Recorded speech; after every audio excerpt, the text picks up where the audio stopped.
नमस्कार माऊली. चला ज्ञानेश्वरीच्या सहवासात. आज आपण ज्ञानेश्वरी अध्याय 2 मधल्या 64 ते 80 अशा ओव्यांवरती मनोगत ऐकणार आहोत. अर्जुनाची मनोदशा आपल्या सर्वांना माहितीच आहे. हा अर्जुन श्रीकृष्णांना म्हणतोय की शत्रुरहित ह्या पृथ्वी लोकावरचं शत्रुरहित म्हणजेच एकही शत्रू नाही असे ह्या पृथ्वीचं राज्य मला मिळालं, किंवा एवढंच काय तर स्वर्गाचंही राज्य मला मिळालं, तरी सुद्धा आज ज्यामुळे माझ्या इंद्रियांना होरपळून टाकणारा, मनाला व्याकुळ करून सोडणारा विषाद मला झालेला आहे, तो श्रीकृष्णा तुझ्या कृपेशिवाय दूर होणार नाही. आज आपलं हे मनोगत व्यक्त करताना माऊली अर्जुन आपल्याला सुद्धा हा संदेश देतोय की ह्या पृथ्वी लोकावरचं स्वर्ग लोकातलं सर्व भौतिक सुख आपल्याला प्राप्त होईल, इंद्रियांना संतोष देणारं सुख प्राप्त होईल, परंतु त्यामुळे मनाचं समाधान होणार नाही. मनाचं समाधान होणं हा खूप वेगळा विषय आहे आणि तो परमेश्वराच्या कृपेशिवाय शक्य नाही. जणू हाच संदेश आपल्याला मिळतोय. आणि म्हणूनच अर्जुन श्रीकृष्णांना म्हणतो, एथ पृथ्वी तळ आपू होईल, हे महेंद्र पदही पाविजेल, परी मोह हा न फिटेल मानसींचा. माऊलींनी तर खूप सुंदर दृष्टांत याच्यावर दिलेले आहेत. एके ठिकाणी माऊली म्हणतात, ना तरी आयुष्य पुरले आहे, तरी औषधे काही नोहे, एथ एकची उपेगा जाये परमामृत. ज्याचं आयुष्यच आता संपत आलेलं आहे, त्याला औषधांचा सुद्धा उपयोग होणं बंद होत जातं आणि त्या ठिकाणी फक्त एकच गोष्ट उपयोगी पडते, ती म्हणजे परमामृत. माऊली जणू याचा भावार्थ हाच आहे की औषधांचा उपयोग हा शरीरापुरता मर्यादित आहे, परंतु मनाचं चित्ताचं होणारं समाधान हे केवळ परमामृतावर अवलंबून आहे.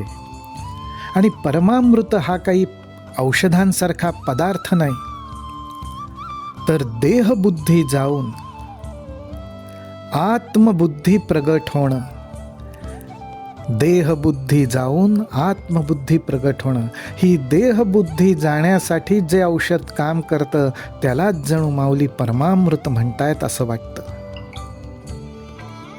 ना तरी आयुष्य पुरले आहे, तरी औषधे काही नोहे, एथ एकची उपेगा जाये परमामृत.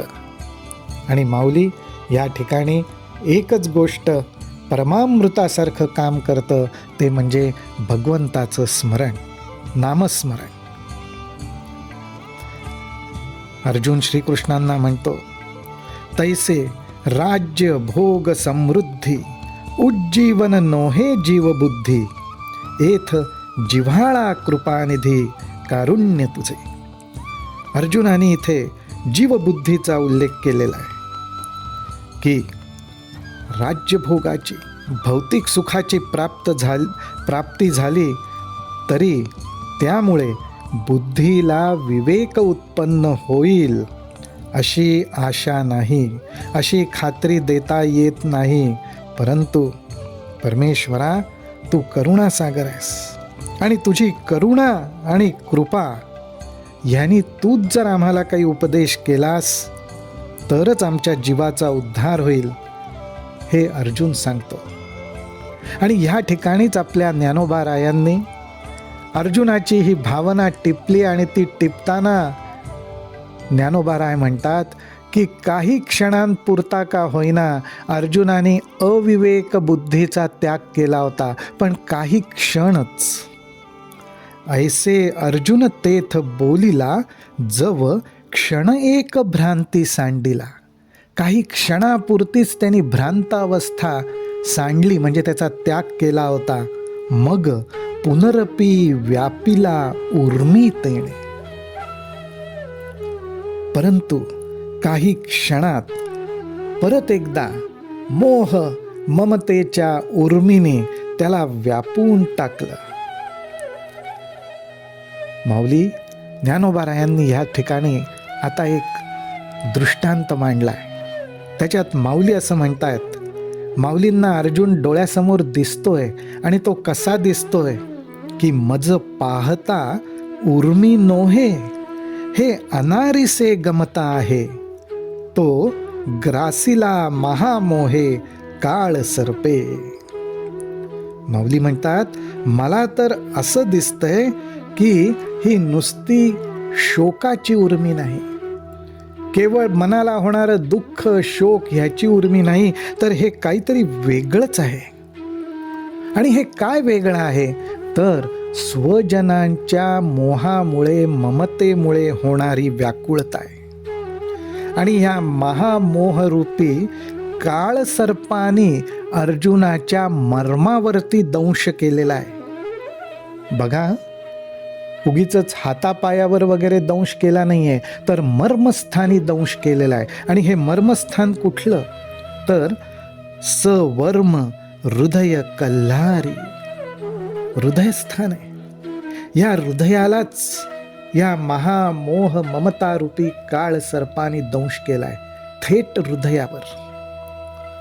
सवर्म हृदय कल्हारी, तेथ कारुण्य वेळेच्या भरी, लागला म्हणोनी लहरी भांजे चिना. अशा अत्यंत नाजूक अशा हृदयस्थानाला हा दंश झालेला असल्यामुळे ह्या मोहाची विषबाधा अर्जुनाला झालेली. आणि त्या विषबाधेचा कंप हा थांबतच नाहीये.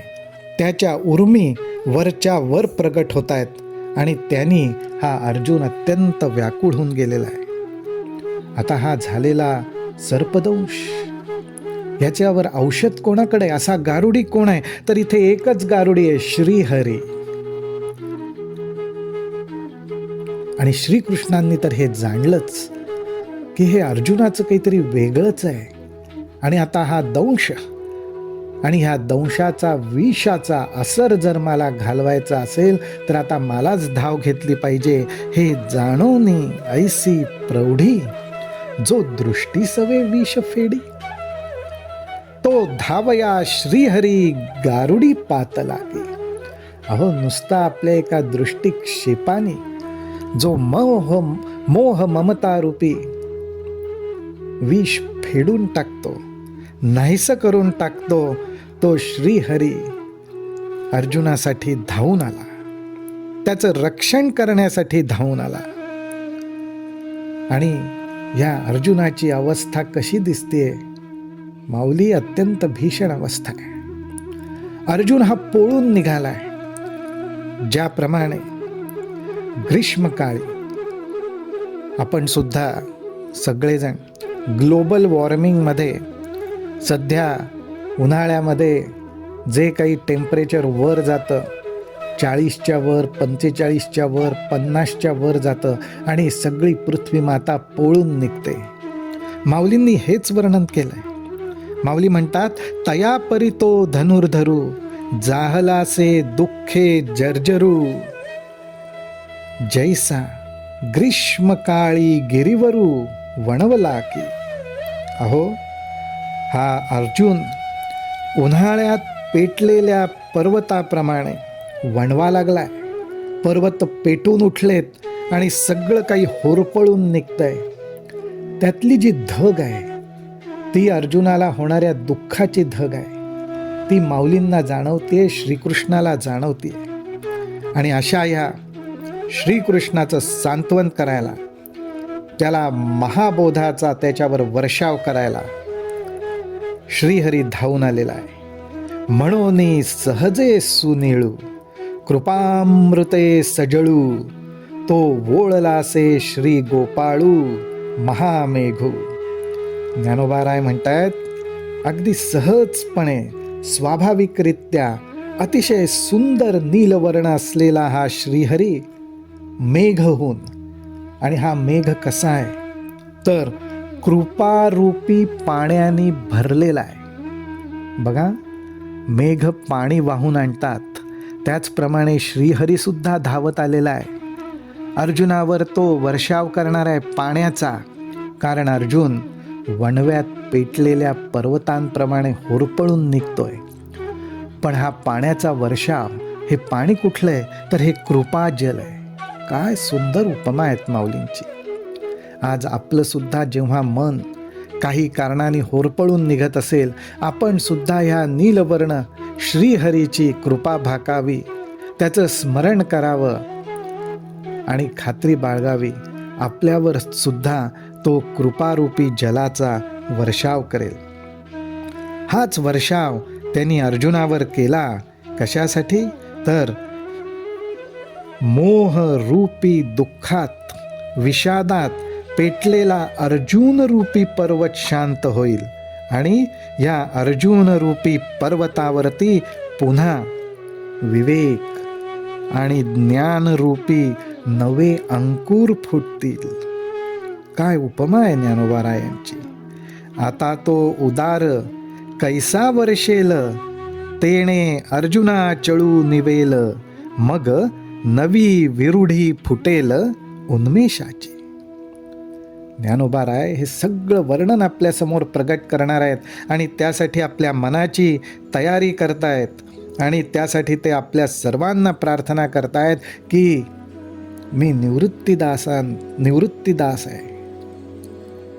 ज्ञानोबाराय स्वतःचा उल्लेख निवृत्तीदास म्हणून करतायत आणि म्हणतात की आता तुमच्या मनाचं पूर्ण समाधान होईसपर्यंत या संवादाचं श्रवण करा.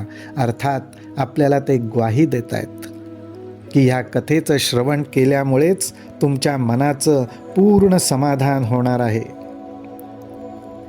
ते कथा ऐका मनाची राणुका, ज्ञानदेवो म्हणे देखा निवृत्तीदासू. चला तर माऊली, आपणही या कथेचं श्रवण करूयात. रामकृष्ण हरी, रामकृष्ण हरी, रामकृष्ण हरी.